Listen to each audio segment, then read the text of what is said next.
యువరాణి ఎవరని తెలుసుకోవడానికి చివరి పరీక్ష ఇదేనని చెప్తూ ఉంటాడు రాజగురువు. రాజమణిహారాన్ని ఎవరైతే ధరించగలుగుతారో వారే యువరాణి అని చెప్తూ ఉంటాడు. ఒకవేళ యువరాణి కాకపోతే వాళ్ళకి ఒళ్ళంతా మంట పుట్టి చావుదాకా వెళ్తారని, చనిపోతారు కూడానని చెప్తూ ఉంటాడు. ఆ మాట వినగానే రోజా వాళ్ళు షాక్ అవుతారు. ఎందుకంటే ఆల్రెడీ రోజాకి ఇంతకుముందు అనుభవం అయి ఉంటుంది. మరొక అమ్మాయి ఏమో భయపడుతూ ఉంటుంది ఆ రాజమణిహారాన్ని వేసుకోవడానికి.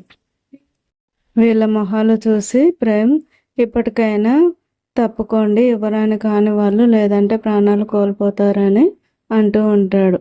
మరోవైపు రోజానేమో టెన్షన్ పడుతూ ఉంటుంది. ఎందుకంటే రాజమణిహారం వేసుకుంటే వాళ్ళంతా మండిపోతుంది, కాలిపోతుంది.